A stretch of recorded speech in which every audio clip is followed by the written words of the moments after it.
everybody, and welcome to the Alien vs. Predator Galaxy podcast.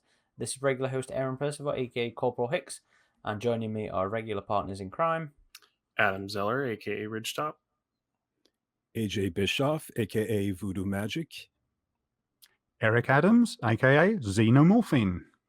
And this is episode 137, and this is our last episode of the year. So this is December's episode, and barring any teaser trailer for Skulls or anything like that, this will be the last one of the year. That'll probably be a motion track. Well, no, that could probably be a full podcast, given be a how full long we podcast. talked Oh, about yes. the Covenant. One. Yeah. To be fair, a lot of stuff that we would have traditionally done podcasts on anyway is sort of been relegated to the motion trackers. But no, as an aside there was somebody made a comment on one of the recent motion trackers we did, where they were like, we talked about it for 40 minutes. A 40-minute discussion about a single image, and I was like, damn, somebody never listened to our 3-hour podcast on a 3-minute trailer. Fucking hell. But to be fair, we discussed jewels. more than that image. Yeah, we did, and it was if a anyone's discussion. watching on if anyone's watching on YouTube, you'll notice you won't see Eric's pretty face today. We're actually testing out a new AI. Eric's not with us. I've always been AI. Nobody realized it. Yeah, it's no camera today, so No camera day for Eric. So I have to look at my forum avatar type thing instead. Are you still rocking that on the forum? I don't remember. I think I replaced it with something else, but yeah, I made this my own personal. It's very nice. It's a nice brand. alien smiley face. But I was saying earlier, I was having flashbacks to the days of recording these on Skype, where we would just see all the avatars. But yes, it's a December episode. So, Adam, do you know what that means this year? That you didn't last means year. AVP month, and we were actually planning on another episode this December, which would have been the AVP anthology book, but that was pushed back. That one being AVP Ultimate Prey. So that will be coming out in the spring now. So we decided we would go We've back. got a date for it now, haven't we? I think it's March 1st, maybe? Something like that. But we decided we would go back and revisit a comic crossover event. And that's the 3 World War. It's more than just a comic crossover event. It's it was a revival of. Well, I just mean in terms of following the path that we took for the rest of the discussion, because we've done AVP, we've done AVP War, we've done Hunter's Planet. So the next logical course was the next one in the series, 3 World War. Yeah, because this is the sequel to the original AVP comics and AVP War. Hunter's Planet was a novel that kind of was its own sequel, but not a comic adaptation. So this is a proper sequel to the first AVP and AVP War. And it was there was a hiatus with the Dark Horse comics for a while in the early 2000s. I think it was a 10-year gap between. Was Xenogenesis the last one? I don't think it was quite 10 years. I think it was early. But yes, it's all about events. So the Xenogenesis event killed Dark Horse's Alien and Predator and Alien versus Predator comics in early 2000s, I believe, which I shall look up. And then it was relaunched with the 2010, right? 2009 relaunch, basically. So yeah, they did. It was writer John Arcudi did an Aliens run and a Predator run, which got retitled More Than Human and Prey to the Heavens, which was to lead into 3 World War, which was originally supposed to be written by the same John Arcudi, but ended up being done by the OG Randy Stradley, who wrote the original. You know, he wrote the first AVP, he wrote War, and he came back to finish off Machiko's story, which is what this comic book does. It finishes off her story. He was originally offered the series, but then he couldn't do it, and then John Arcudi was going to do it, and then for some reason he dropped out, and Randy Stradley finished it off in the end. I've always found his name a bit of a tongue twister. with artwork by Rick Leonardi, who had done Alien versus Green Lantern. Never read it because it's a crossover, and you know how I feel about the crossovers. Although I am warming up to them, I must be honest. I having read the recent DC. I say recent; it was probably like 5-6 years ago. God, collections that they put out. I've warmed up to some of those. I don't think I've read the Green Lantern one though. And he also did the line work for Predator, Rite of Passage, and I can't remember what that one's about, and Aliens Once in a Lifetime, which was a sort of prequel series to my very favourite Destroying Angels Apocalypse Destroying Angels. So he had some good pedigree there, at least in terms of that one shot. And the artwork was done by Mr. Wes Diazoba, who we are... no, the colour work, sorry, was done by Wes Diazoba, who I know Adam and I are very fond of, especially his recolouring of Issue 0 and Blood Time. He also worked on Hunters, isn't that right, AJ? You may be doing a video about that one? Yes. Yeah, yes. Hunters And I 3. think actually his last name is pronounced Gioba. You know, it's not, you actually don't pronounce the D and Z. Yeah. I forget the country of origin. But yeah, definitely. He does a good job with coloring. Yeah. And he also how about those covers? Oh, yes. And of course, covers by Raymond Swanlin, who is quite possibly one of the best artists who's ever worked on Alien and Predator stuff. Jesus Christ. Dark Horse tapped him up for the covers for the Predator run, Pray to the Heavens, all 4 of those. He ended up doing 2 of the Alien run, and he did all of the covers for... the paperbacks are all his, right? Yes, that's right. More Than Human, Through World War, and then Pray to the Heavens are all his work. And I think he did a piece for an art book that never came out. It's a piece of like a wall of aliens attacking like a single marine. I'll have to send it to you all afterwards, because that was another fantastic piece, and that book never came out from what I remember.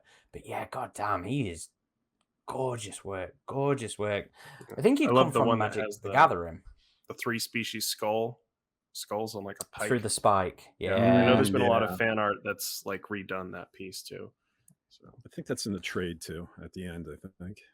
I think all of them end up being in it, because I think the cover art is for the trade. The cover art of the first issue, and then we have another one in the inner jacket, then another one on the other page of that. So that's 3, and then.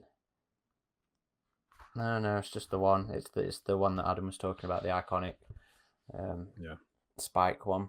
So now two of his covers aren't in here, which is a shame, because Dark Horse would sometimes do galleries in the back of these things, and it was always nice to see.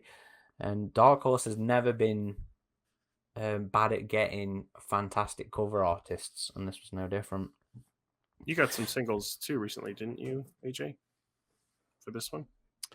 No. Actually, you know, I have most of the AVP series singles, including, I think I was telling you guys on a private chat, it was War, and then Deadliest of the Species. But this one, I never actually, I don't know, something was going on in my life, and I just ended up picking up the trade. So I don't have the individual issues, but I've seen the individual issue covers, and they're just glorious. You know, to me, they're the best part of this comic series.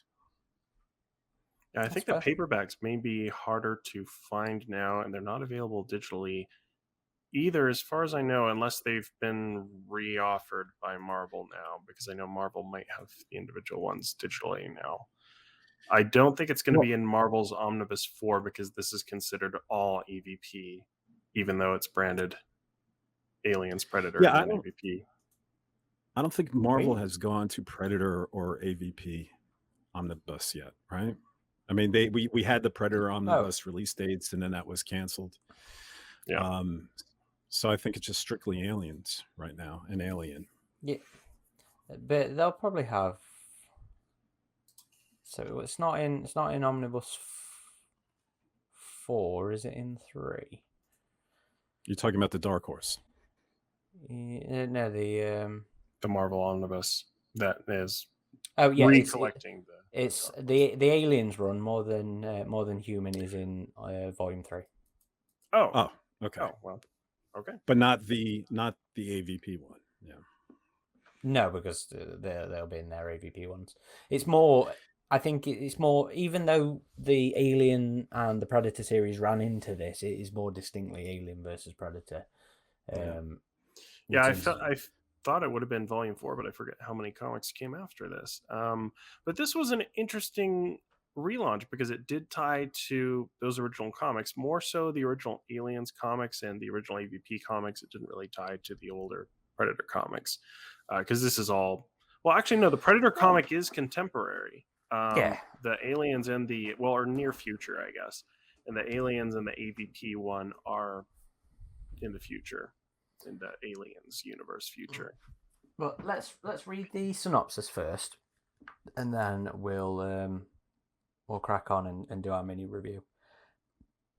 So, a long-lost Predator clan stakes its claim for galactic dominance, intent on exterminating its rival clan, the self-same trophy hunters who have plagued Earth's history. And if the advanced technologies and military precision of the new threat weren't enough, they have an even more terrifying weapon, a horde of aliens under their malefic control. Earthmen must now side with the warriors who have relentlessly hunted them, but is the enemy of my enemy my friend, or just another enemy waiting for its turn to strike? So, who's going to go first on this one? Well, I had a bit more commentary first just on the release of this because I feel like this it represented an attempt to, you would still have Aliens proper and Predator proper, right, where they would be their own brands, but they would still all tie together.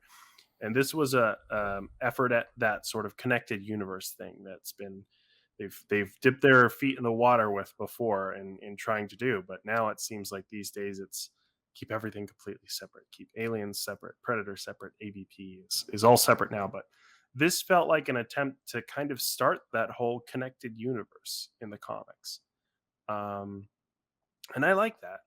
I feel like that can be done, and it can be done like the DCEU, where you still have individual stories that are completely separate, but you also have an interconnected main universe.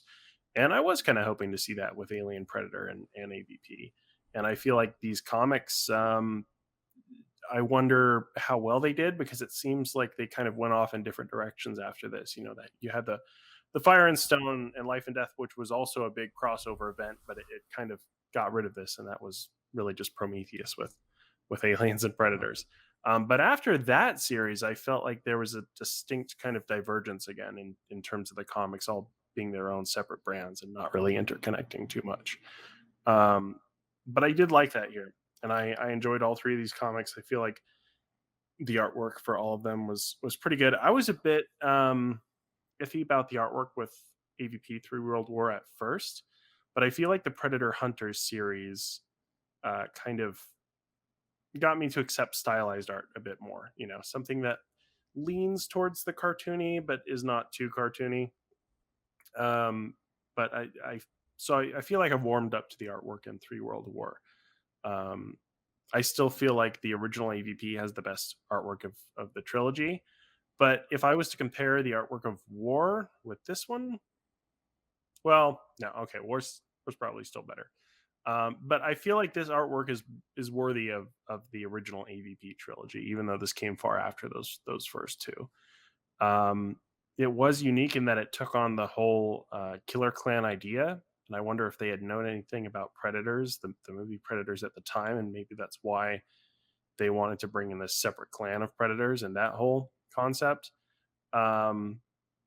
But I do like the real interconnected nature of all these three comics. Like that, I think, is one of the biggest appeals for me in terms of them all being their own thing, but they're all connected and they all lead to a single point. One of the things I didn't like is I feel like both the Aliens, more so the Aliens comic, felt too short. This is a problem I've had with some recent comics too. It feels like they're just hooking me, and then it just kind of ends abruptly. The Predator comic less so, but it still had that problem, and those are both 4 issues. The AVP 3 World War paperback is actually a collection of 6 issues. So that one I felt was a more appropriate length. It felt like a decent length story for this. But I feel like all 3 stories were interesting. All 3 stories had good characters, but all 3 stories, well, the 2 of the 3 stories were a bit too short for me in terms of ending abruptly. With this, I mean, in this episode, we're talking more specifically this one. So, in terms of this one, how did you? In terms of 3 World War. 3 World War? Oh, Yeah. I thought we were talking about the whole arc. No, just 3 World War. I did all that prep work with the other 2. Well, it was still good prep work. I thought we were reviewing all 3. No, just 3 World War. Okay, well, yeah, 3 World War. I really like the the art, the story, and for me, it's I don't know, it's just a solid AVP comic. It's Okay. right up there with the other 2. I feel like when I first read it, I was probably a bit more disappointed compared to You were. compared to the posts. the original and War. I felt like it wasn't the best conclusion to the trilogy, but it's grown on me through the years. Okay. I think. AJ. So, AVP 3 World War. I mean, what a title, right, guys? I mean, you see that title on the comic trade paperback shelf, and it just screams an epic conflict, an expectation of warfare on a gargantuan scale. 3 World War. But reading this 6-issue series, it felt less like war and more of a skirmish. Not what the title really promises to me. It reads less grand than I would have hoped. It's got a high floor, lots of alien and predator action. You can't go wrong with that, I guess. But it's got a low ceiling to me, too. It doesn't feel ever laced with high stakes. And the action never elevates for me beyond boilerplate AVP, that ordinary midpoint, never bad nor great. So to me, it's average. To me, mediocrity. That can be equally blamed on the story, by Randy Stradley and what he serviced us, and the pencils of Rick Leonardi that surrounded those word balloons. I mean, to me, the characters were thin. I cared little for anyone except Machiko. And that was thanks to previous EU entries and nothing contained in this book, to be honest. And I found little drama and suspense, and there was not enough within the story that was presented here. Now, often the shortcomings in a script can be overcome by an artist that fleshes out the narrative, but the artist's work here conveyed caricature over character that lacked the necessary menace, the necessary madness, and a realistic horror that could have elevated this read to a pulse-pounding tale of dread. But instead, it just has a pulse, So some say it's better to create something one loves or hates than something in between. And for me here, AVP 3 World War is in between. So I think it gets a 5.5 for me. Yeah, 5.5. Okay, before we get any further, Oh. because I'd forgotten, I'd literally just messaged Adam now for this. I'm going to go with the same sort of ranking system that GameSpot does. So a 5 would be what they consider mediocre, a 6 would be what they consider fair. So would that still be accurate towards how you feel about the game in between mediocre and fair? Let's just go straight 5. Let's go straight Okay. 5 on this new So scale. middle of the road, completely average. Yes. Okay. There. Okay. Mediocre. Eric. In a nutshell, I would essentially agree with what AJ has said there. My score pretty much puts it average. Now, having given my conclusion, I'll now go into the meat and potatoes of it. The change of artwork is an interesting gamble. I think Adam put it best when he said it's a stylized version rather than the earlier kind of artworks we were used to. Now, that has its strengths. It also has its weaknesses. Its strengths are that it is good for big action set pieces, which this has. You have like actual, spaceships and that. You have these big action things. Unfortunately, when you're getting an Alien or Predator or Terminator story, you really want something where you can see intricate detail, because these aliens, predators, they are walking pieces of art in their own right. And you don't get that. It's serviceable, it's fine, but just to illustrate that point, Machiko comes back in this. She was one of the big things, as I remember, it was hyped. This is the story where Machiko returns and Stradley is writing it. And I honestly didn't recognize her as Machiko, as a character who says her name. And I went, what, is that the Machiko? And then I looked back and I went, oh, I guess it is. She kind of like looks like a street kid out of a cyberpunk story or so. She doesn't look like what I remember as Machiko, but that's to illustrate the point. This is a very stylized kind of artwork. It felt like the comics, which is ironic considering what happened. It felt like they had sort of like marveled up, because it felt like the kind of artwork you would find in a superhero type story. The story itself, it feels weirdly like either that it was half intended to be set in World War II, or it was heavily inspired by World War II, which I got from there was a big sort of like a Normandy beach landing type thing with spaceships. There's a lot of that kind of thing. There's a very weird sort of plot point where it hinges at several points where these other predators, where they're labeled as like sort of like these evil killer predators, these bad bloods, although I don't think they're ever called bad bloods, like they're only in it for the killing, but you never actually see them doing anything normal predators wouldn't do. And they've got this thing where they scramble communication, and you have these human characters that they decide, oh, we're going to change this guidance system on this warhead. This is 17th century technology, and it's showing they're trying to innovate with this thing. But all they've done is basically make a basic anti-radar, like home on jamming type missile, which has been in use since Vietnam. There's nothing special about it. And I was just reading it and I was going, why doesn't the ship have them as standard? It doesn't, blah, blah, blah. But it's because it's a comic. So stuff like that made me feel, it's a very comic-like story. The original AVP comic, it felt like it had cinematic tone. This doesn't. This feels like a comic, which is why, as AJ said, these characters, they don't feel like real people. They feel like cardboard cutout stereotypes sometimes, especially with the military characters. I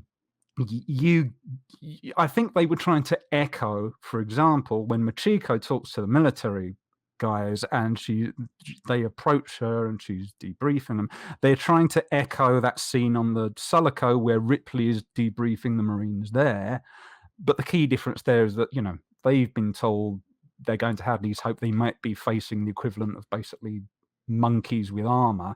Here, it's different. They come across as really thick, like they've had no experience. They don't feel like a military character should do, but it's continued through the entire story. Nobody has any real growth. So you get characters that don't feel like real people at all. They feel like comic characters. So it doesn't feel like one of those old comics where it was cinematic in tone. It feels like one of those G.I. Joe type comics where these are comic book characters. They're serviceable. And as I say, you have this crux of it where the predators don't like these other predators that they're calling killers because they're only in it for the kill. They're only in it for that. But because you only see them, they're killing these workers, but they're killing them because these workers were shooting these aliens with guns. They're a valid target for predators.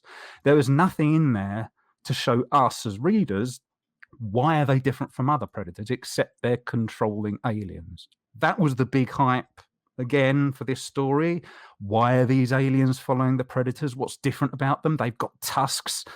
And it's unfortunately one of those stories where it turns out they're just ordinary aliens. They've just got a way of controlling them through technology. The aliens themselves are just standard aliens. So you get to the end of this story and it does feel a bit like a damp squib. There wasn't anything in the way of these revelations which it was being hinted at. It would just, Machiko comes back in the story. There's a big sort of attack the thing on the ground, which is like Starship Troopers, where you're thinking, like when you watch Starship Troopers, why don't they just do orbital bombardment? It's just an excuse to get soldiers on the ground and do chaos.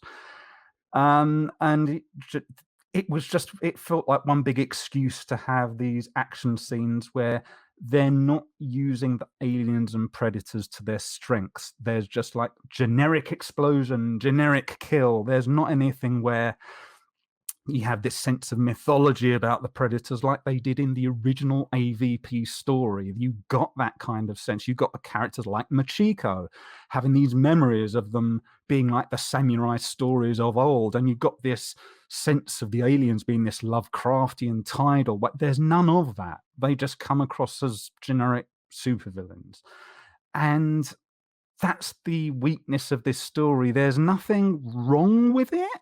It feels like a perfectly serviceable comic, but that's its failing. There's nothing special. There's nothing really stand out about it. There's nothing good about it. It's serviceable, and it kind of stops there. So it's not bad, but it's one of those things where I wouldn't feel a need to go back to it. There's nothing there where I'm going to talk to someone and I'm going to go, oh, do you remember that part where? There's nothing there. So it just feels like an average comic, and it's a bit shame that it's not, it's Machiko's return. She spends a good part of that story where she's on the bridge of the Predator ship being a translator, but all through those scenes, I'm just thinking, you don't need a translator. Predators can emulate the language. They could send a computer signal to coordinate with the human ships, but she's not really serving a purpose there. She's not needing to be there. The troops don't need to be on the planet. It's just one big, very transparent excuse for explosions and aliens being there. With that said, it got interesting to me at the end of issue 4, but it took all that while to get there, and it felt like a lot of fat could have been trimmed.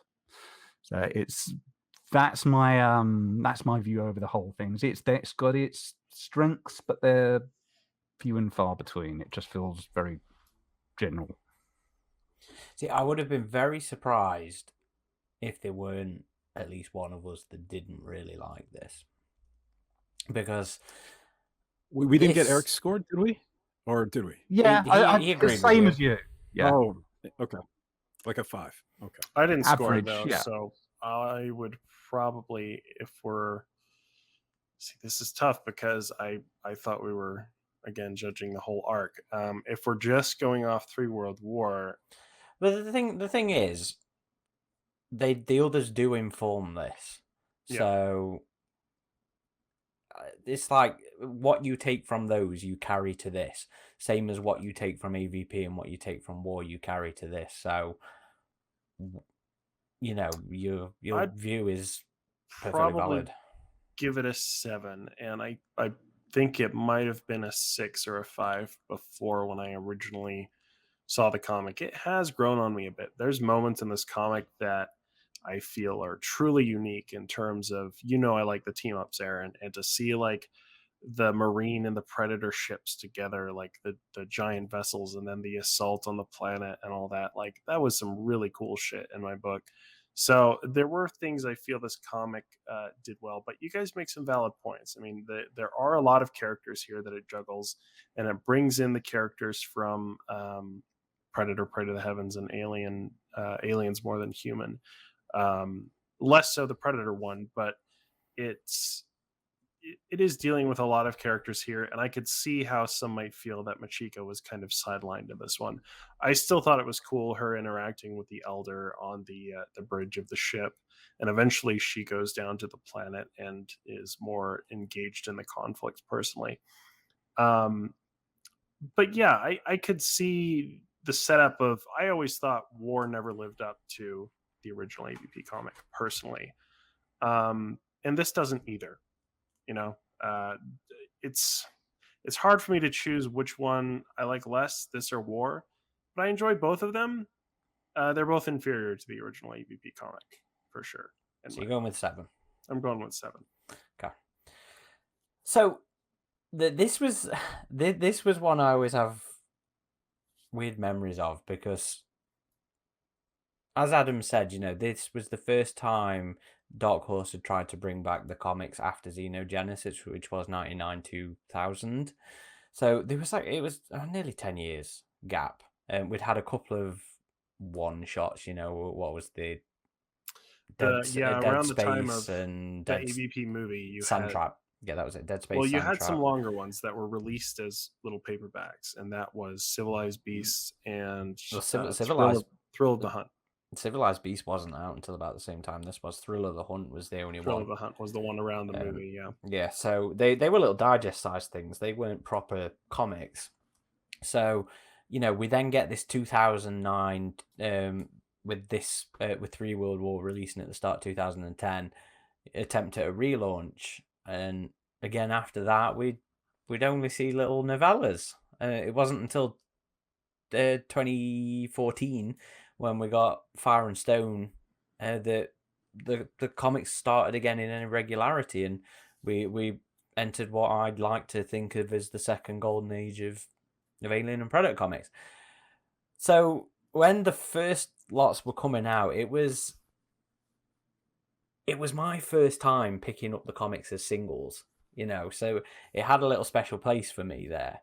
And I, like Aliens, wasn't overly fond of the Predator one. I found it really lackluster, to be honest.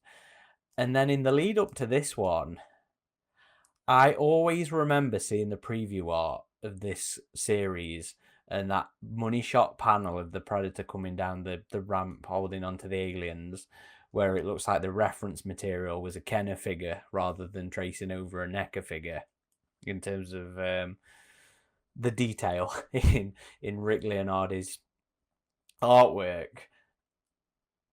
But then the comic just got super entertaining for me. It took a couple of issues, but I started to really warm up to Leonardi's art style, and now I very much appreciate it, because I'm like, yeah, it don't really work too well when they stood around doing nothing, but when they're in the thick of it, when they're in the action, I think this artwork is so suitable. Like, there is just a flow and motion and franticness. And yes, there is a lack of detail, which sucks again when they stood around doing nothing. But in a sort of fog of war, haze of war kind of thing to it, it feels as appropriate as Sam Keith's batshit crazy artwork eventually feels appropriate in Human Condition. It works for what the story's doing for me. And there's so many moments in this, so many pieces of artwork, so many panels of things where I'm just like, you know what, I fucking love this. The moments of the aliens coming out the water, or the smokestacks coming out the sand, them rappelling down, the Marines rappelling down a cliff face. The Adam mentioned like the panels with the the Colonial Marine dropships and the Predator dropships coming down. I'm like, this is fucking brilliant, and I love the way it looks. And it took a warm up, because when I'm basing it off that really awful, shitty Kenner looking panel that is supposed to be this glorious reintroduction to Alien versus Predator, and I'm like, that's awful. Are you talking about the first bit where they walk down the ramp with the aliens? Yeah. Yep. And I always thought it genuinely looked like he was sat there sketching a Kenner Predator. That was the kind of detail that was on that. And the detail doesn't match with the other comics in the arc too. Like both Pride of the Heavens and More Than Human were more detailed, more realistic style than this. Yeah. But it works for me. And I know, I've always known I was very much on my own when it came to my fondness of this series, because it is not one you see talked about very often. It is not a very beloved series, but it's just one I really, really enjoy. And it is very plot driven, story driven, big action piece moments kind of thing. The only real character in the series is Machiko, because in a lot of ways this comic is Machiko going, I'm done, that's enough. And it's also Randy Stradley going, I'm done, that's enough. It felt like Commando, that thing where they approach Arnold's character and he's at the wood cabin and they go, you gotta come back, you gotta come back. No. Don't drag me back into this. And she got a happy ending too. So. But I think it ties it off really nicely. I know, because I was rereading the big thread on this, and I know a lot of people had, I say a lot of people, I know some people had issues with like the end where the Predator burned off her mark. And I'm like, yeah, it's a cool visual, her having this mark. But in terms of theme and narrative and character, I'm like, that just makes so much sense and it works so well for me. It is literally, yes, this is it. This is the end of my involvement with Alien and Predator in terms of Machiko and in terms of Randy Stradley. I think there's a lot going on in this. And I'm fully aware there are problems with it. You know, the tusked thing isn't resolved, and to be fair, they barely are even visible in this. You know, and that was supposed to be a big mystery in this event. You know, why do the aliens have tusks? Yeah. And it was supposed to be answered, and it was going to be a thing, and no, it's not in this at all. And it was the same thing in More Than Human as well. You have the tusked aliens, but it also shows the traditional aliens. Like you see both types in both comics, and it never explains the tusked aliens. It kind of touches on them a little bit in More Than Human about a different phenotype or something, but it never explains. It was supposed to be a thing that was going to be led up into this, and I actually asked John Arcudi about it. I was like, what the fuck was going to happen with this? And he was like, I don't remember. I don't know what you're talking about. And I was like, well, thank you for that. That was very enlightening. And then, you know, that comic has its own sort of anticlimactic stuff as well. But again, that worked a lot. That worked reasonably well for me because it was so Lovecraftian in the end of in the way of it being, fuck it, you don't get an explanation. Make your own shit up. But I think what you said about Machiko's, I do think that is worth touching on, because to me, it came across as sort of bittersweet, and it was cleansing the character, which for a character who's been through those kind of experiences made a lot of sense. And it wasn't that she just ended her involvement. She had that sort of ironic thing that she did in the start of the second ever AVP story, where it was the whole thing about she saved the Predators with the Queen, but she dishonored them. It was a similar thing here where she had that survivor's guilt sort of thing where she chose to go with the humans so she could survive, but she didn't get the glory and honor which she'd learnt through that society. I think that worked on a lot of levels, as you say. Yeah, and because in the original comic, you see her kind of. Sorry, why don't you complete your that's what summary, Aaron?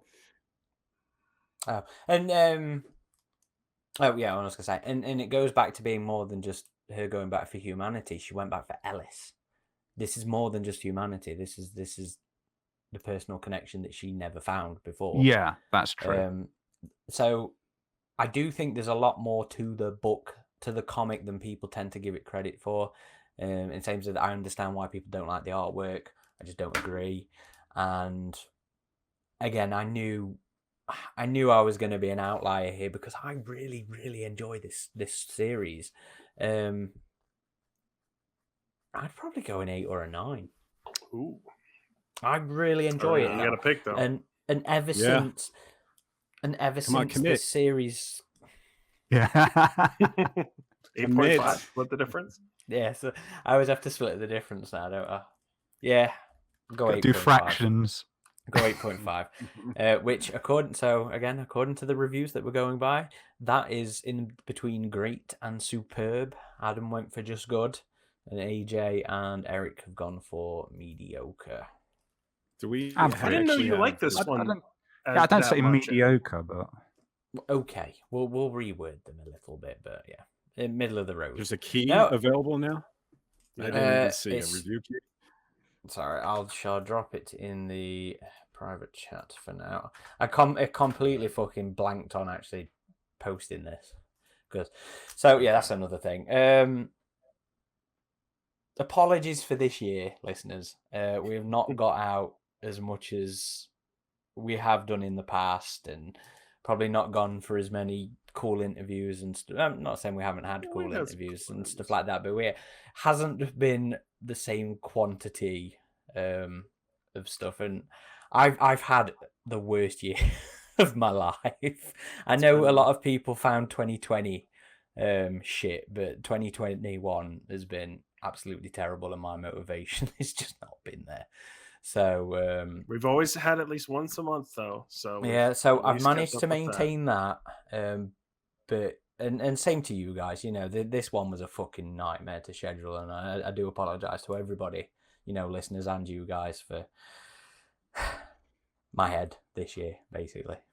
So it's okay. Life happens, but we got a lot planned next year.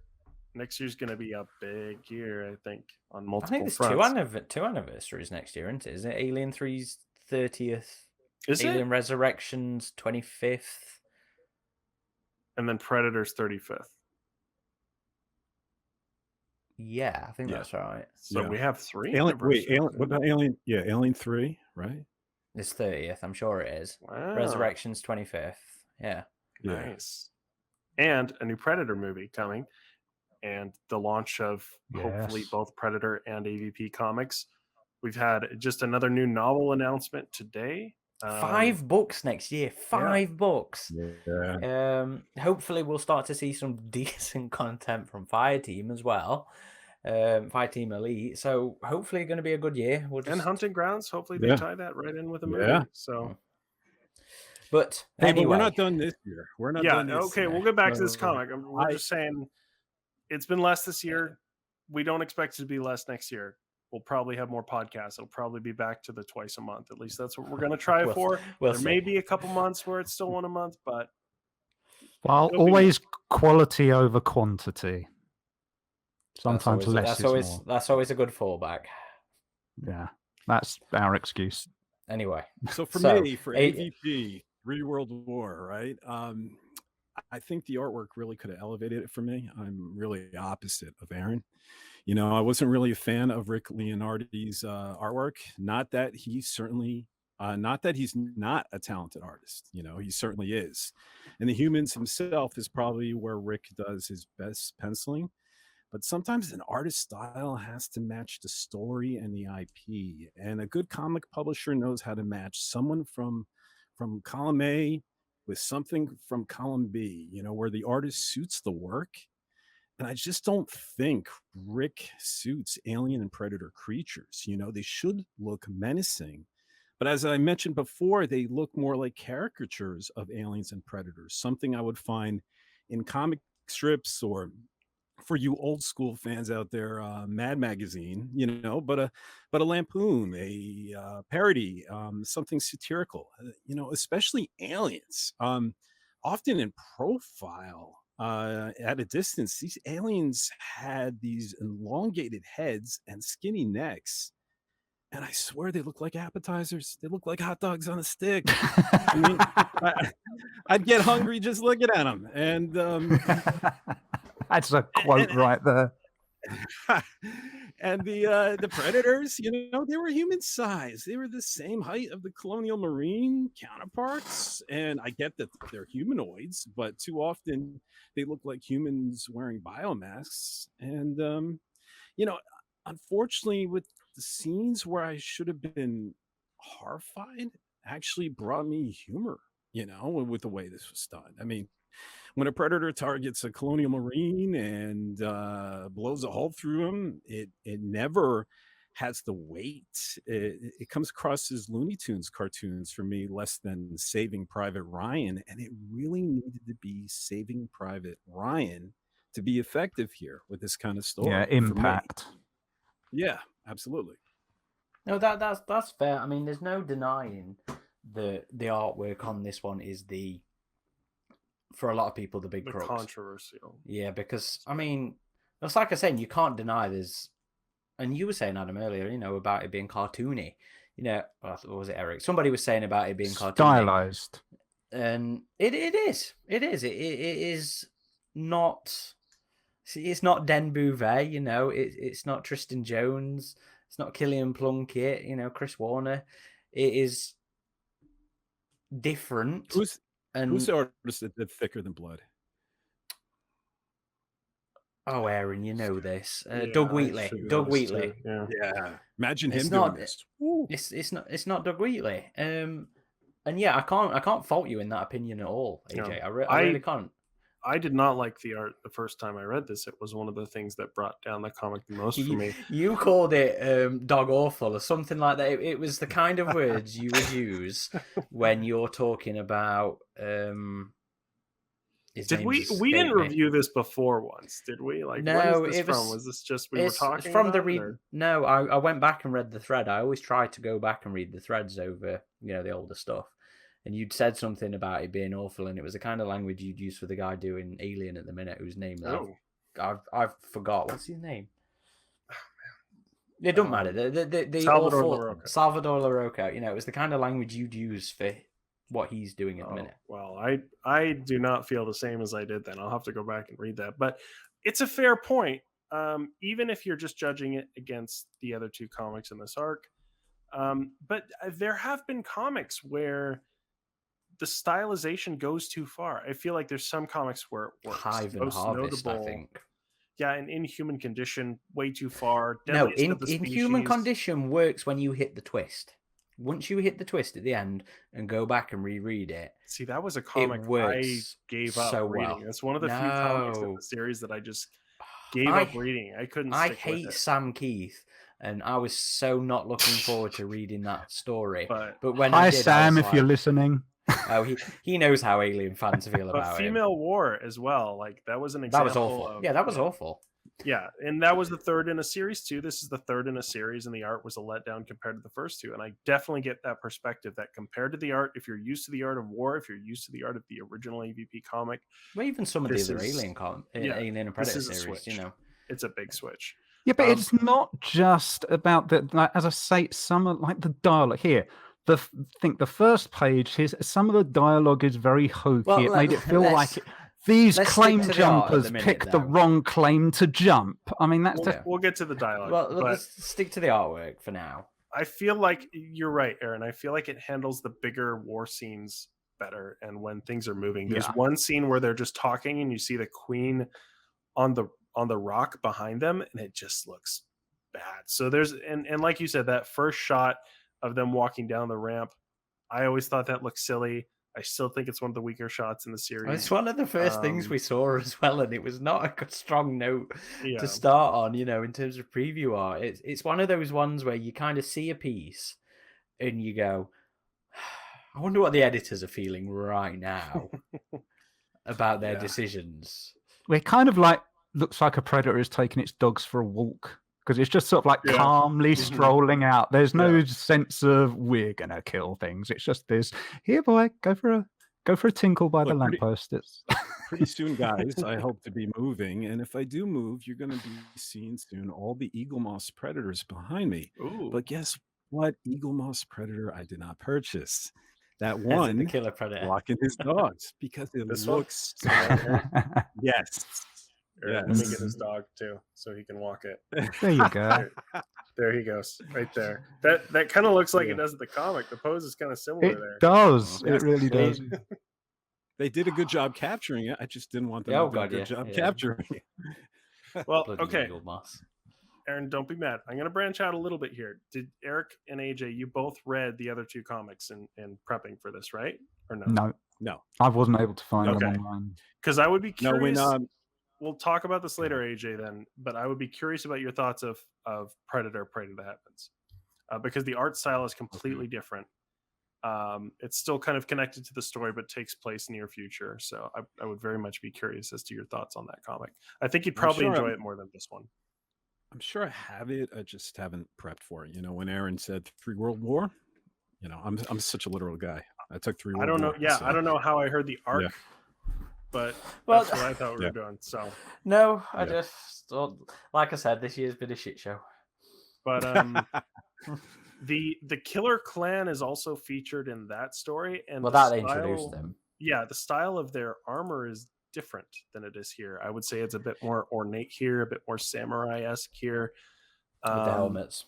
Yeah, Yeah, you know Yeah. what? You know what reminded me? I like the look, but it reminded me, I'm probably going to show my age. There was a toy line called Shredder. Micronauts that was before me. There was this villain named Baron Karza that eventually from this toy line led to like Marvel Comics. And you know, there's a big controversy. You know, he's like the Black Knight, and there's a big controversy of what came first, you know, Darth Vader or Baron Karza. Yeah. But with the I'm just color, looking the at him. red and the black, and especially the armor itself, you know, the mask is a little different, but you know, that's what it reminded me of Baron Karza, and I like the look. You know, I thought the name Killers was a little uninspired, you the know. Killer Clan. It's a Predator band name. Did you guys get the killers over there? Yeah, the no, Killers are no, big here too. Okay. They were? Oh, I The guess I band, missed the that. Killers. Yeah, coming you out of don't my know the cage Killers? and I've been doing just fine. I don't know the Killers, but We'll but send these you some in the guys, chat. you know, that was their actual clan name in this comic, and I'm like, okay, the Killers, you know, and I Well, agree with. in all fairness, let's also be clear. You know, Machiko was saying how inaccurate the sign language was, so for her to then learn that was what they were referred to, you know. That's fair. Yeah. Oh, But yeah, loose it is an translation. uninspired name, but there's some justification for it. And as far Yeah, as but you know, Eric, if you Sorry, went go ahead, something AJ. like the Dishonorable, right, or something a play off of that, you know what I mean? Does I that think not remind you of a recent note that we made? Oh, I made in something, Adam. Oh yeah, yeah. We can't get too into that, but we were recently debating predators killing civilians, and I know you had a problem with that in Thicker Than Blood. AJ. No, I was meaning more in terms of the name. Oh, Yeah, when we had the Dishonorable? big argument over Bad Bloods, and I was like, yeah, that's an out of universe name. Oh, Perhaps right. something Yeah, more it like was- Lawbreakers or Dishonorable would be better. yeah. The only place I could say an in-universe predator POV perspective of Bad Bloods was in the Concrete Jungle video game. But yeah, it's not something you see. It's the name of a comic, but I don't think it's ever used in the comics. The term Bad Blood.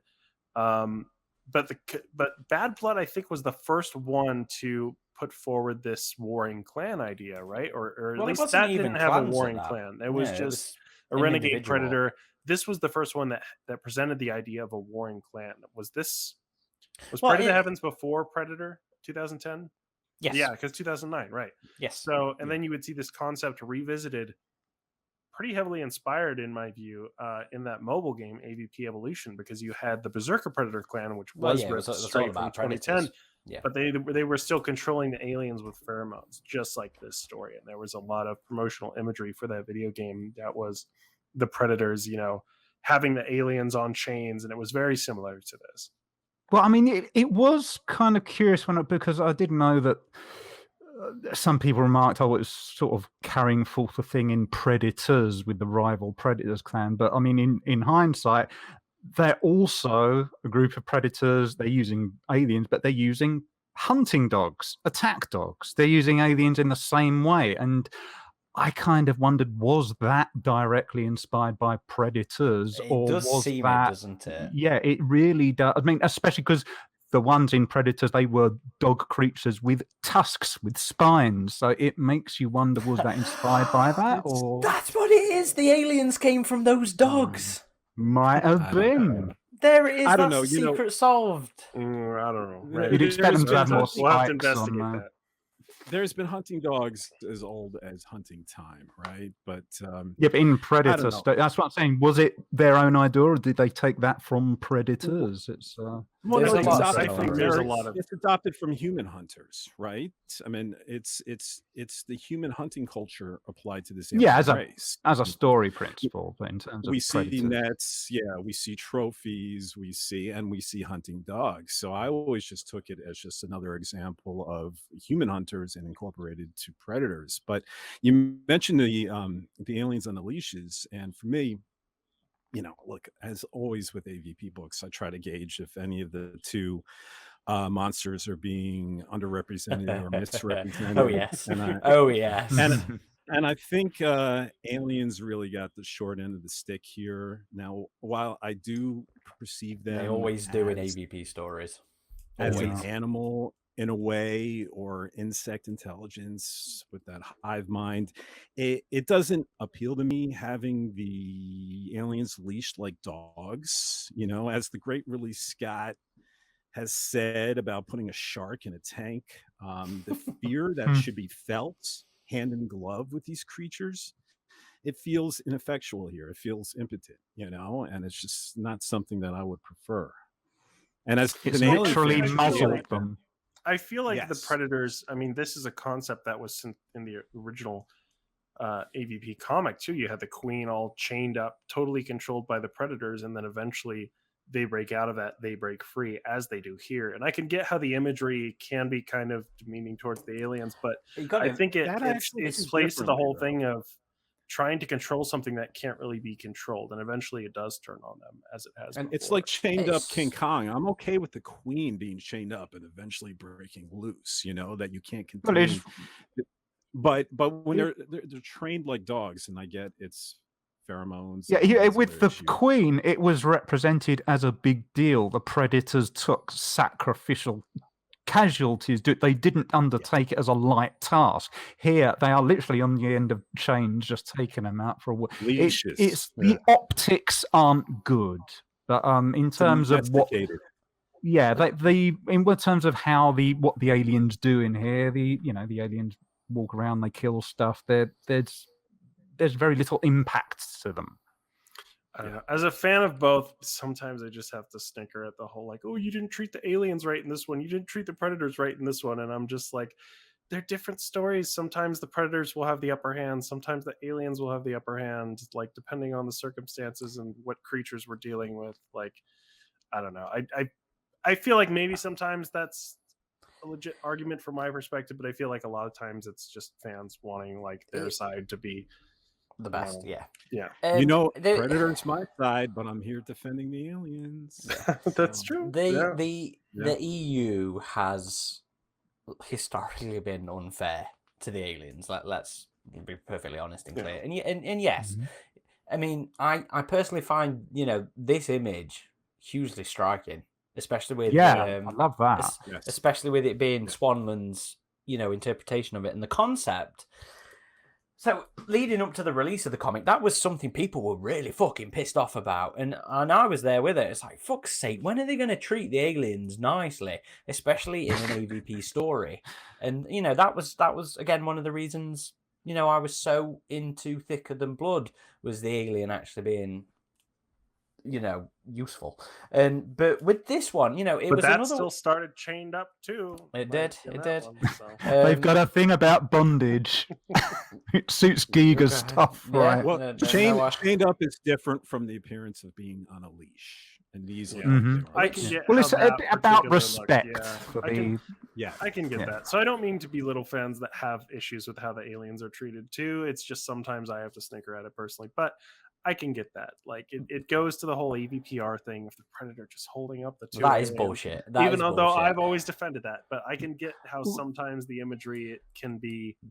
It's Yeah, a the Jedi. aliens aren't Yeah. properly. I mean, if With- the thing with this is if you have a threat and the story starts out with the threat essentially being something else's bitch or massively devalued in Yes. some way visually, then you've got the story had an uphill struggle to regain that threat value. In Thicker Than Blood, the alien was restrained; it couldn't do it. So you knew if it was able to get out, it lived back to that thing that Ripley said. If one of these things even gets to it, all this bullshit is going to be nothing. You've got that sense. But if something just starts out, something's on a leash, this story has got an uphill struggle to get the audience to take them seriously about- again This visually. This is Nightmare where Asylum as well. Like that did a similar thing on the human side, right? Where they were No, trying to you- control you- the aliens or Yeah, it's one of the things where I think the branding is perhaps incorrect. This isn't Alien versus Predator. This is Predator and Alien versus Predator and Clover With some Reese. alien cameos. And the alien's purpose here is very much to show the killers are these badasses that have somehow managed to tame the untamable. And in all fairness, they do it. They know until the Queen shows up. Yeah, but they figured out how to do it, and they know that the Queen is not supposed to be there.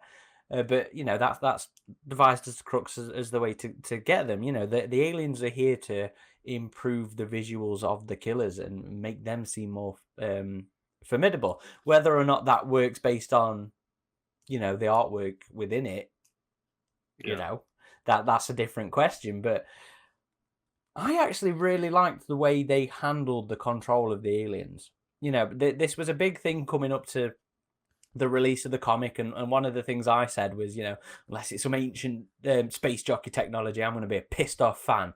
But when it came down to it, this idea of the pheromone squirting commands out, I really liked That because sounds so wrong. because the whole pheromone aspect of Alien, this comic does a lot to acknowledge the legacy of the series. We've got Machiko, we've got Mako, that's the same fucking person. Ellis, we've got references to Thorpe from the last book. We have Sarita show up in this. Visually speaking, the Tusks reference the other stuff, but then we also have things like they go back to Ryushi as well. There's a lot of this. Yeah, and Chigusa, they mentioned that. Yeah, company Chigusa as well. Corp is the one that owns the mining colony. Yeah. So there's a lot going off in this, and the pheromone aspect of it is another one of those legacy angles. We had this conversation recently, Adam, about pheromone camouflage. That was something from Labyrinth, and another comic was pointed out, which I cannot currently remember. It might have been Hive. What about Hive / Infiltrator? Harvest? What about Infiltrator, the alien Yes. defender? Well, that's what it was from. That discussion was from that episode, where it had basis in history. So when it shows up in this, and that's the way they're doing it, I'm like, that works for me. That genuinely works for me. So from a narrative point of view, I like it. From an artistic point of view, unless it's unless it's Raymond doing it, it doesn't quite work as well. They don't need to be from a story point of view. Unleashes. They don't need to be. They don't need to be. But if they watched the ship and no one got out, right? And then a strange, think Independence Day where they're all staring at the pretty blue light until it blows up the building, right? If something just lowers from the ship and they're all just looking at it, and then a big door opens and it's just dark inside. And next thing you know, just aliens charge out of it. Suddenly it's a whole different feeling. And it's accomplishing the same thing with respect, but putting them on that is very it's fair. all presentation. But again, it's there in service of trying to build up the killers rather than necessarily be. Yeah, that's what the reader has to. That's what the reader has to keep in mind. This is more about predators than the aliens are not. They are plot relevant, but this is not really an AVP story. This is a Yes. P story with aliens that feature in it more. Yeah, I guess. No, one more thing about the killers. Oh, go ahead. No, I was just gonna say I get you. One more thing about the killers. I don't know. What do you guys think of those blue target lasers? I mean, is there any sort of idea behind that, or they're just different? Oh, I you mean, mean it's just the visual difference, isn't it? aiming lasers being blue? Yeah. The targeting lasers. It's just blue. Which with lights instead of I red. didn't even I'm notice that fairly honestly, but sure it is in Pray to the Heavens as well. also in I would love an explanation behind it. You know, I know Sideshow did like an original design Predator mask, and that one had a blue targeting laser like right in the center. It's just visual difference, isn't it? It's Yeah. just ways of showing. It's not just ideological differences. There's more to it here, but we're going to visualize it. Well, there were some other aspects too, and this one, to touch on Prey to the Heavens again, you see the Killer Clan doesn't have any of the ornamental beads on their dreadlocks, whereas the regular Predator in that story does. The dreadlocks even look a bit different, which made me kind of think, is this like 2010 where it could be another subspecies or whatever? But it doesn't have to be. It could just be a different clan with different ideals and different ways of going about things. They also had more rifle type weapons as opposed to in Pray to the Heavens. Prey to the Not so Heavens, much in this. Well, what do you think about? Let's talk killers then. What do folk think about the idea of taking it one step further from Bad Blood and it not just being, one rogue guy out there, but an entire clan with different ways of doing things? I've always liked that idea. I feel like there's so much you can do with the Predators in terms of the different clans, and the different clans have, different traditions, different codes, and some clans would obviously war with each other because those differences are too great. You see that even in the original AVP book, Prey. They talk about how some clans don't even hunt humans at all. Like, what's that about? Interesting. But in this one, to see a clan that is so against the other the traditional predator norms, but is too big to just be a rogue bad blood. It's just a separate clan, and it makes me think about that with maybe the Berserker Predators as well from 2010. That clan could maybe control that planet and wars with the other predator clans over it.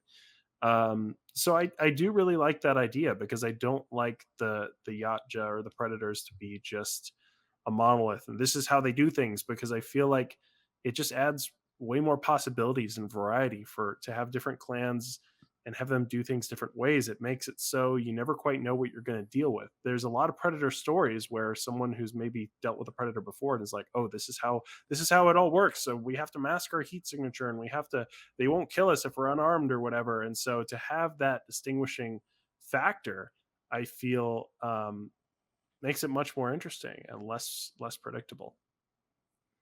Yeah, I think most Predator fans don't have a problem with, psychotic killing clans, that are separate from the normal traditional hunting clans that have honor and respect, as long as it's not over, all encompassing.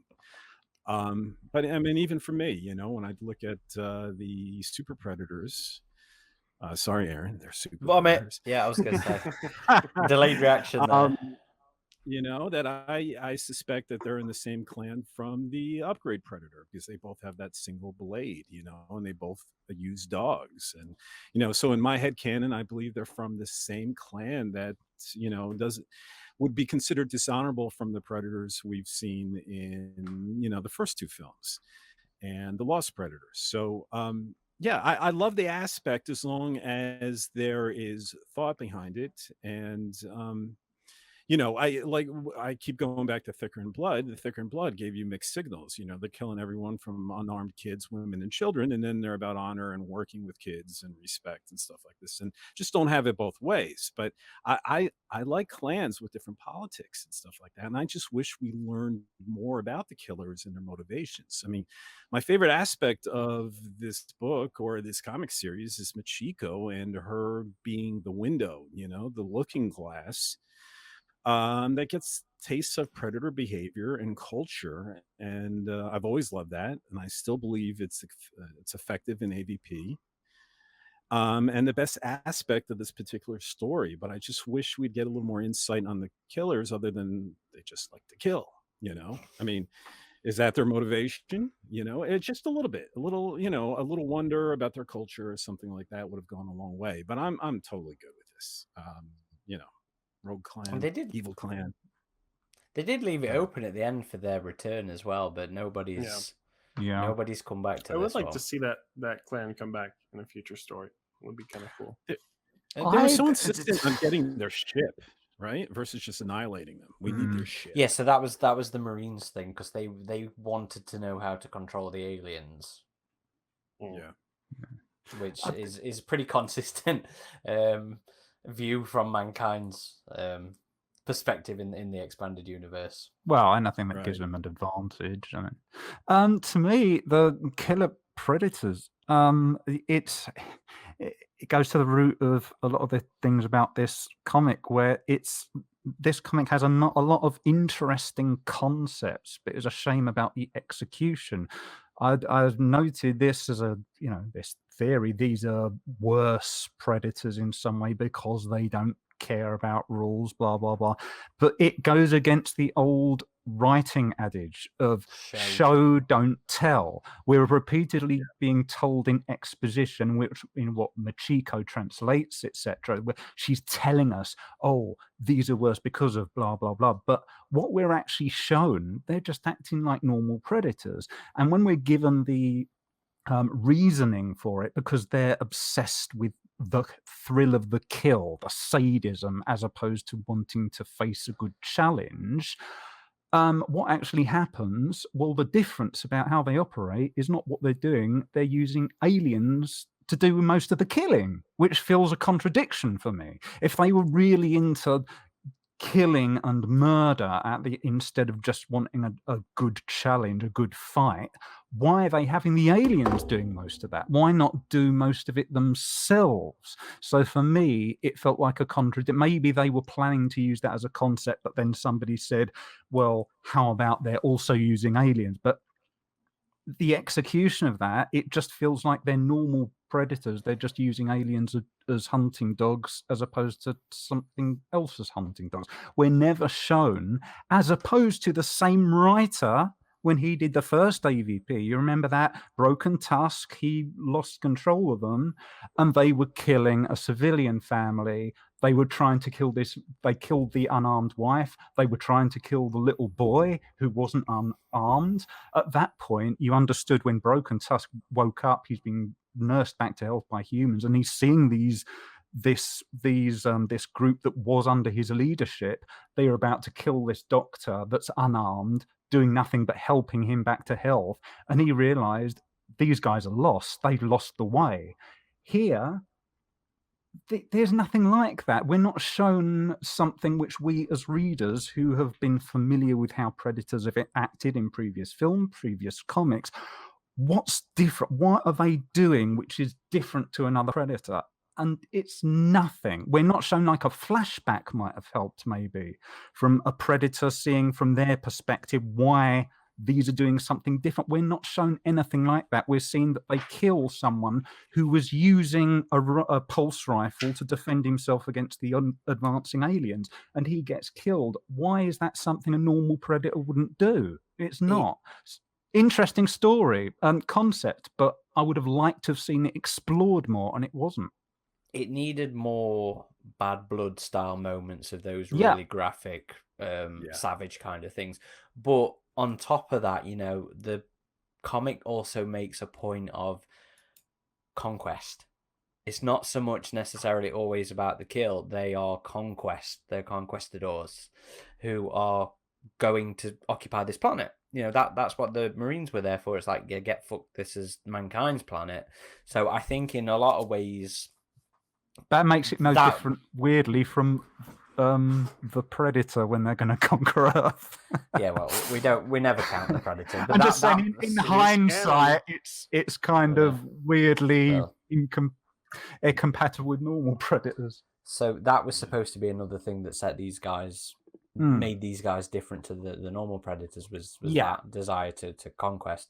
And I think in more ways the aliens were more of a tool of that, than necessarily getting the pleasurable killing, slowly sliding that blade in kind of thing. Whereas you have Machiko saying, yeah, I'm going to talk to these guys, and she literally kills one unprovoked, and she's considered, oh yeah, we can talk to you. Whereas these predators... He started on it. Kind of, yeah. But it's weird that she says, oh no, these guys really hate this other clan. There's something really graphic here. There's something like they're doing something forbidden and taboo. And we're never presented really with what that is. There's nothing which justifies. You need something. Yeah. If you set that up, you need to justify why that exists. And we're not. It could have certainly been made a bit more obvious in terms of showing you. Yeah. I would have liked that, but Machiko did say it was an old hunter story legend, and she wasn't even sure it was true until she heard about this renegade killers now. So yeah, it could have definitely been told in not flashbacks, but imagery of this legend of these killers that are now deemed real, that they do exist, and they could have shown them slaughtering you ouch up babies or something to make these. I mean, they had a brief flashback of her plans and stuff, past events, but not about the killers. Well, no, I think there was a page. There was the page on Thorpe, wasn't there? Is that what you're talking about, Adam? No, where she was telling them about the killer clan and that she had heard stories. I don't think this was a video. I think this was. It was in black her talking white, about the legend. Yeah, and she was going back and she was telling all the colonial Marines, but it looked like it was repeating the steps from AVP, the first limited series. It was just a brief. Yeah, it's a flashback of her stuff. It's her own adventures. While we're talking about that sequence, can I also just say how bad writing this is? I'm going to assume you all know about my background, and then proceeds to sum up the background. I like Randy Stradley, but that kind of dialogue fucks me off. Where they start a briefing with, as I'm sure you all know, and then proceeds to recap for the audience. There's. Go ahead. Sorry, go ahead. You go ahead.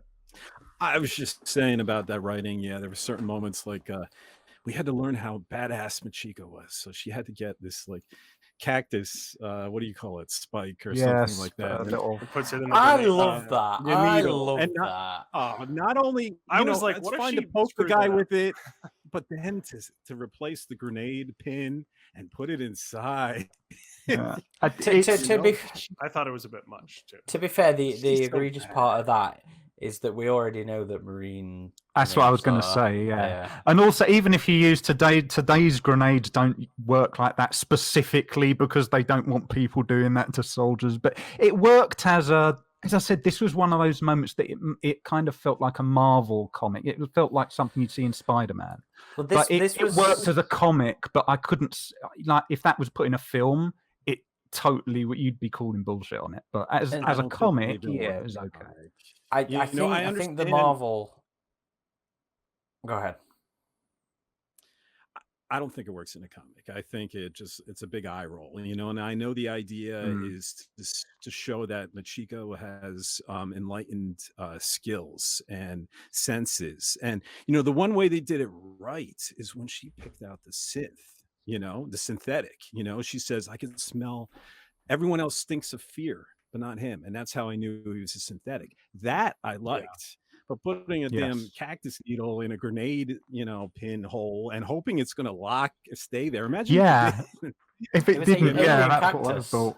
It was stronger.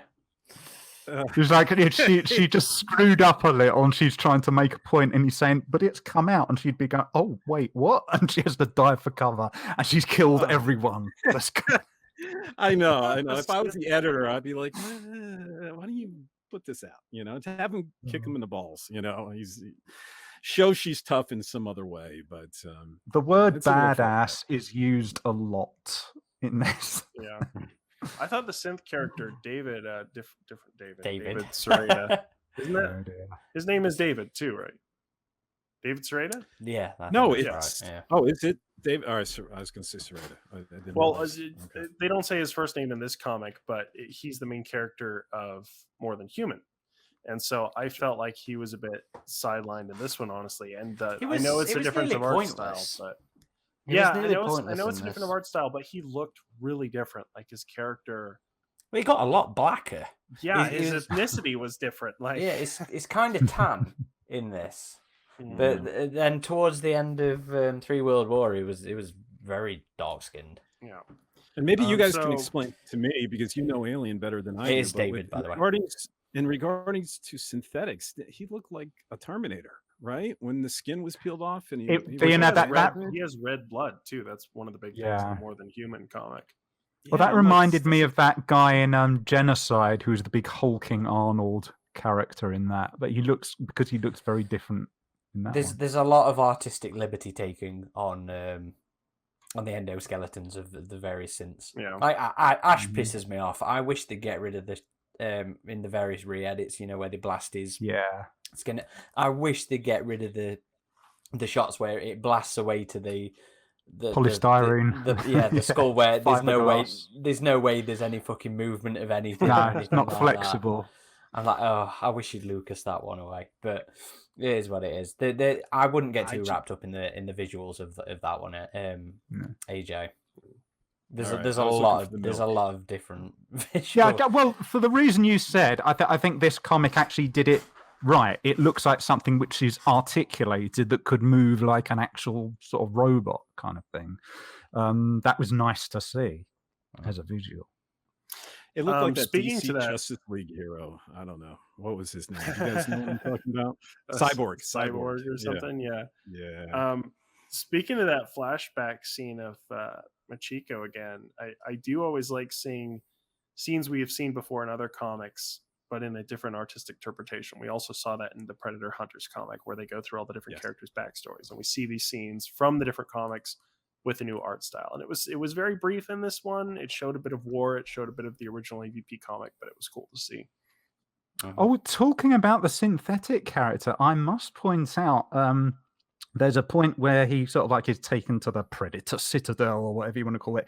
And during his sort of escapades there where the Predators think he is deactivated, but he's not, he is noticing, I think, some face-hugged Predators. And yet we never see any Predalians, which felt like a big wasted opportunity. If you're going to show that on a Predator, you'd think to yourself, oh, okay, big action. They're saving the AVP portion for when the Predalians come out, but you never see it. About that. Well, I mean, that was... The comics don't seem to like doing other visual representations of the aliens. I mean, I know we get it, but a little why bit with include the tusk, it? But I mean, why just have humans? If you're going to show a Predator being face hugged, it's that gun above a mantelpiece thing. You need to show at least the chest bursting, if not the finished product. It was in like the Killer Clan's base, right? They had taken some of the traditional Predators and had them face hugged. Yeah. It would be nice to see more of them, just full stop. To be honest, I would love to see more Predalians. Yeah, in the really comics. We had all the jungle wildlife. It was a lot of unfortunate wasted. Although you don't know what had to get deleted out of the script, because it might have been they originally did things and then they realized, we won't have enough frames. But it felt like that could have been the climax, and we never saw it. It's a shame. I mean, especially with Machiko being there. What would have Machiko, her perspective, if she even saw it, even if it was just a glimpse from afar when they have that battle of them all going against the Killer Clan, if she just saw it, what would that have meant to Machiko? That is an interesting cultural perspective that could have been. I think it's a shame we haven't had a novelization of this one, in terms of getting more from her. I agree. Yeah. Especially with us having, Prey and War, both of... Oh, no, because the ouch stuff fucks me off. But the extra details that we that we get from the books, I always enjoy. And I think the Perrys did a good job on those two in terms of expanding it out. And I would love more of her introspective stuff and her reactions that I think we would get in a novel.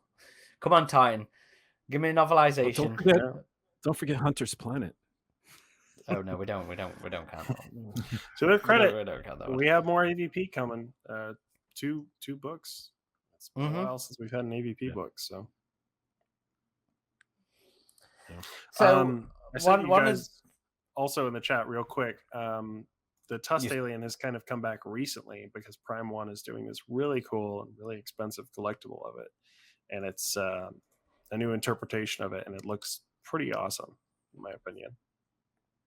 But it was cool to see that make a comeback. So just having a look. If any of you really like that tusked alien, and are feeling a very pricey collectible, then there is something for you. I actually quite like it. I'm always bummed out by the fact that we did never get our answer to that particular story element. But yeah, on a visual level, I've always liked it. It's because it looks cool.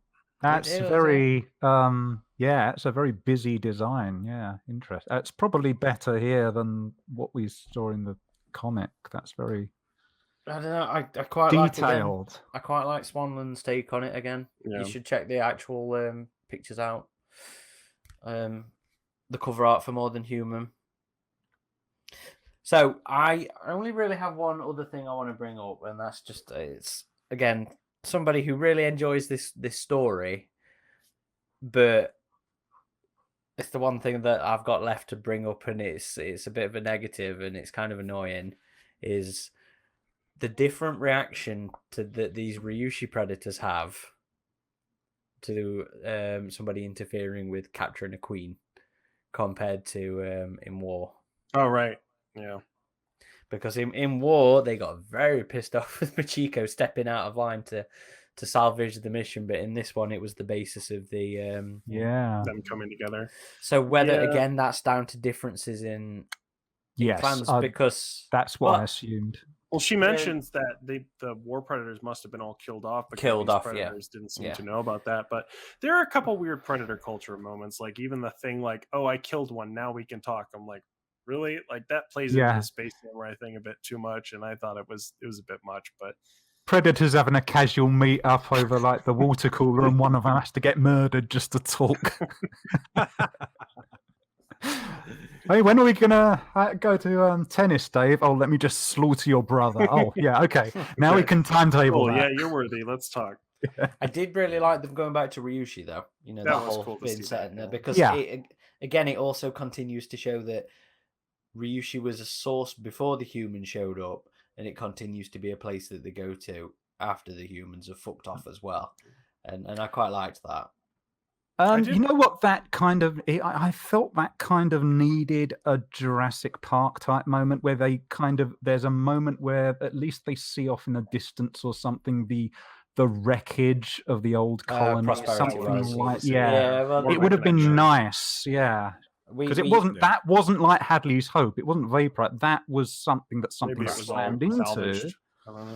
Well, in Duel, they go back to the wreckage of the colony because that's where that's where they set up base when the Pred Alien attacks them. So I do like the continuity in those regards in this. I will say I did like Machiko's armor in this better than in War, and in War it kind of changed styles halfway through, didn't it? Like her armor, because didn't they have a different artist come in on War or something? Issue 0 was done by somebody different. Right. Yeah. Okay. So her armor changed from that because that was the big like opening for that whole series. Her armor changed from that to the main War comic, and it was different again in this. And I really like the interpretation of her mask and her armor in this one. It didn't look overly oversized on her head, which was again. And actually, speaking about art and design. One of the things I always loved about this, it's less meaningful now in the second Golden Age, but at the time, you didn't tend to see Marines that hewed very closely to the art, the design from Aliens. And this one hewed very closely, in terms of technology. The modified dropship as well, it stuck a lot closer to what Cameron and Sid Mead did for the film. And that's always been a big thing for me in the comics, is a visual continuity with the films. Again, I like expanding. I like where things develop and take it further. You know, that's a reason a lot of people have the tech manual for the other weaponry and stuff like that. But the comics never did that very well. But this one, at the time, you know, it was refreshing to actually go back to something that looked like somebody had been and watched the fucking film and was sort of basing it on that. And it was slightly different, of course, but the design language was right, and that was something that at the time I really appreciated about this comic. Not so meaningful I found now it. because a lot of them are doing it better now, but you know, we're talking 10 years ago nearly. Over. I found Yeah, it over. humorous that that apparently if Machiko tells you to do something, the right thing to do is the opposite, because Alice kept Right. disobeying her, and it turned out to be the right decision. So I Yeah. learned from this book: don't listen to Machiko. Whatever she says, do the Well, other.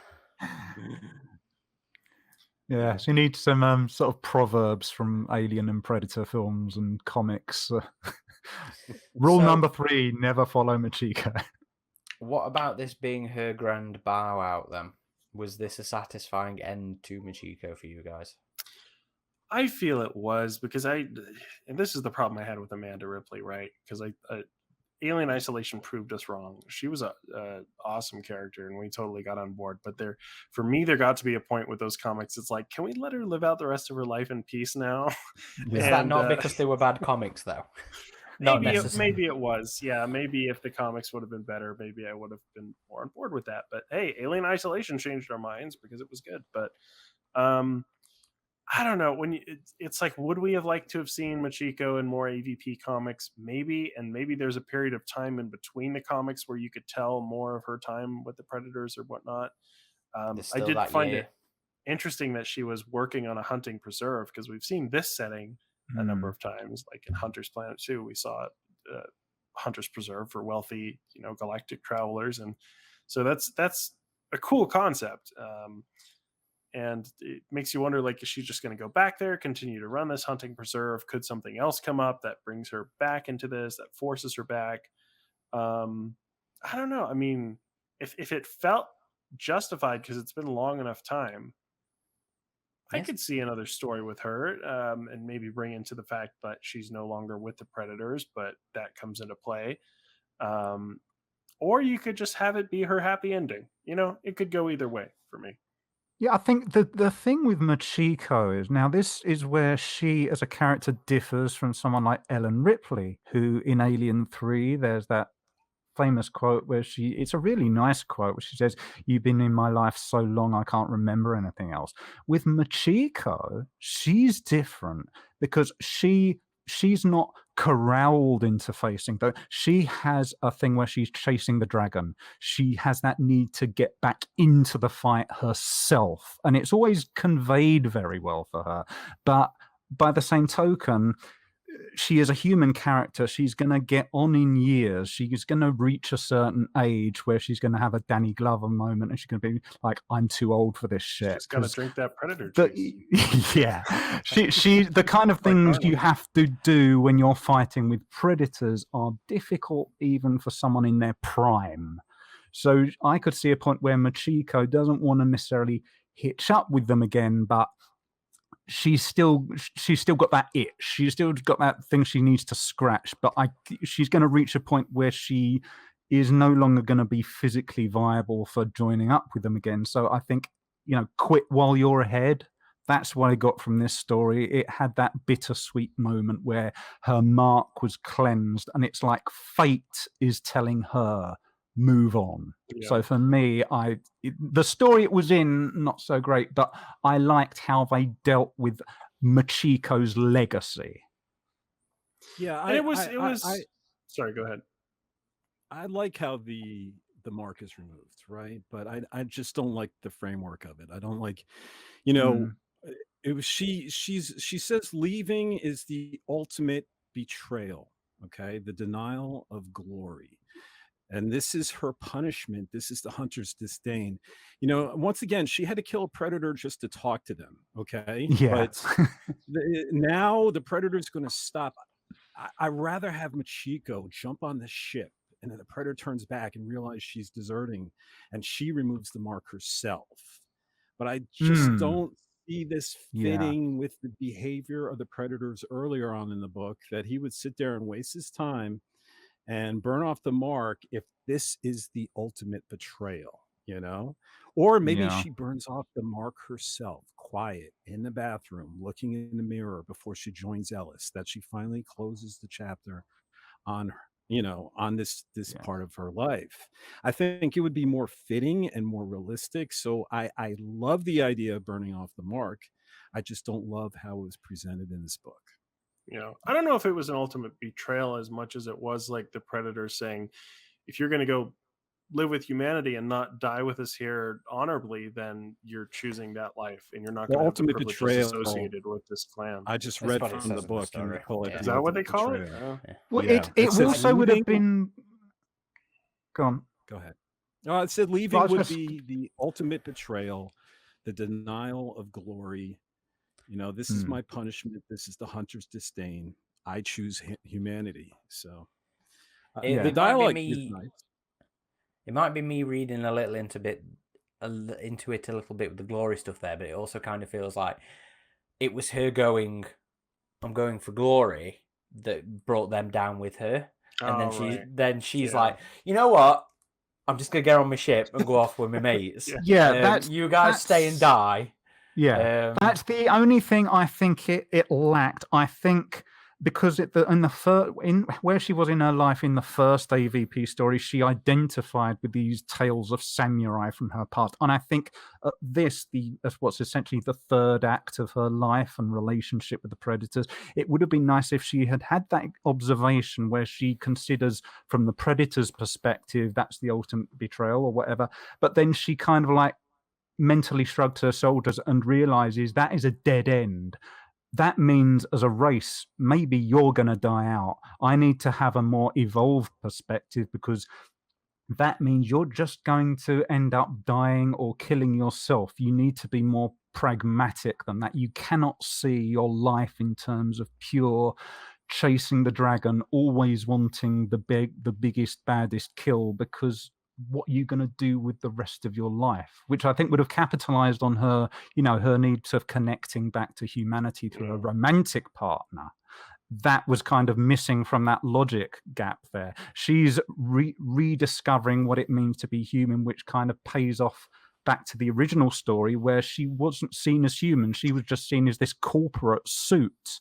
And then she reconnected with the inner beast, but she's now reconnecting with what it means to be human. Well, I feel that was kind of the premise of War, right? Like, she's had an interesting arc through all these three stories. I feel like the original one, she becomes disillusioned with humanity, gravitates towards the Predators. In War, she becomes disillusioned with the Predators, goes back to humanity. In this one, she's entrenched in both cultures and ultimately has to choose which one is the one she's going to be with. So, and again, I think it's more than just humanity. It's the personal connection to Ellis. It's not her choosing humanity. It's her choosing her partner. Right. Yeah. It's choosing life in a variety of levels. Okay, anybody else got any other points about 3 World War they wanted to bring up? I wonder how hard this one is to find in paperback now. Hopefully we start seeing those AVP Omnibus comics soon, and this gets another re-release. So I feel like if you're regardless of some controversial aspects about it, if you're curious as to how Machiko's story ends up, it's at least worth a read. Yeah. I think it was better than the predecessor. What was the one that followed the original AVP? War. That was War. But yeah, it's better than War. I would definitely say that. It's not really as good as the original, but it's a more worthy successor than War was. Yeah, but you were giving this a 5. What would you have given War? I was on that one, wasn't I? You were, but I can't remember. Of Hunter's Planet? Nah, War. It was the comic one, but I didn't regard that very highly.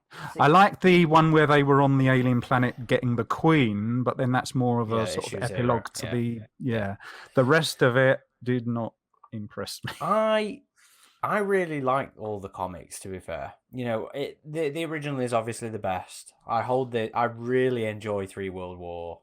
and I do enjoy war as well. And you know, listeners, watchers, it's one I don't see talked about very often. So I would be curious as to how you all feel about this. And I've always considered myself a little bit of an outlier in how much I do like this story. So let us know how you're feeling. Do you like it? Do you hate it? Or are you ambivalent? You know, let us know. Let us know where we're actually standing. Let's get some talk going about this one. Now, at the end of these comic podcasts, we tend to look up Comic Book Roundup, which is the Rotten Tomatoes equivalent for comic books. And it looks like there are only 6 critic reviews for the entire series. And the average critic rating is 5.6. So they're roughly... We got it right, AJ. Yes. Yeah. We win. Well, So you have competition. you have to look at it as a comic reviewer versus AVP fan reviewer. You know, there's always going to be that little aspect there that tints our opinion, I think, one way or the other. Okay. Right. Well, thank you everybody for sticking with us this year. I hope you've enjoyed what we've put out, and stick with us next year for Whole bunch of else good coming stuff. up. Yeah. We'll probably finally do the William Gibson's Alien 3 as our first one of next year, assuming that's okay with everybody who wants to get involved. I'm assuming that's just going to be me, Adam, and AJ, though. And I do have some ideas for some people I want to go talk to, including some of the comic book writers. So we'll see whether that pans out. But we do have plans. You know, I've got a big article written up that I now need to turn into a video. We've got another idea for one that I need to get these guys as contributions on now that I've written my template for it, because I know you asked me to, AJ, and I've only just done it, and I'll send it to you so you can see where I'm at. And I've already commissioned some artwork for that one for my contribution. But yeah, we've got stuff coming up. We've got stuff planned. It should be a good year with the TV show being led up to, and of course Prey eventually coming out, and hopefully it's going to get some promotion and not be a drop and done kind of thing, but we'll see. But stick with us. You know, if you are listening to this and not watching, please do go and check out our YouTube channel, because we also do a sort of mini podcast in video form on there called Motion Trackers, where we talk about the recent news, the more bigger recent news. I do try to want to do more of the smaller news pieces, but we do tend to do the more significant ones at the minute. But we'll see how 2020, whether that kicks me in the face as to motivation and stuff like that. We'll see. But thank you, everybody. 2022, yeah. But thank you, everybody who has stuck with us. If you're not already, please do go and check us out on the social channels, Twitter, Instagram, and Facebook. Alien vs Predator Galaxy, versus as in VS dot, or AVP Galaxy. And the hub of our activity can also be found on avpgalaxy.net, which is where all the news and the written articles and stuff goes up there, including a message board where you can sign up and talk to fellow Alien and Predator fans in an organised fashion, with categories and threads and everything. If you like chaos, then we also have a Facebook group, Alien vs Predator Galaxy Facebook community, that you can search us out on, or the Facebook page is actually linked to it, I believe. If you want to follow me personally and learn more about me, I am at _Corporal Hicks on Twitter. That's the only place I'm at, and you'll see all my other nerdy inclinations on there. Adam? I am at Ridgetop21 on both Twitter and Instagram. AJ? You could find me on Twitter at FN Voodoo Magic. And Eric doesn't care. Do you still don't care? No. Yeah, I've got nothing to give yet. Right. Well, thank you everybody for listening, and thank you to you gentlemen for joining us for these nerdy sessions as well to put out there for everybody. Appreciate it. Love you all, boys. This has been Corporal Hicks. Ridgetop. Voodoo Magic. Xenomorphine. Oh shit, I forgot the AVP sign off. Oh yeah. Do we have an AVP sign off? I can't remember. Happy Christmas Eve. You're looking at me or the clock, right? That'll work for now. Gotta think of one. All right. Thank you, everybody.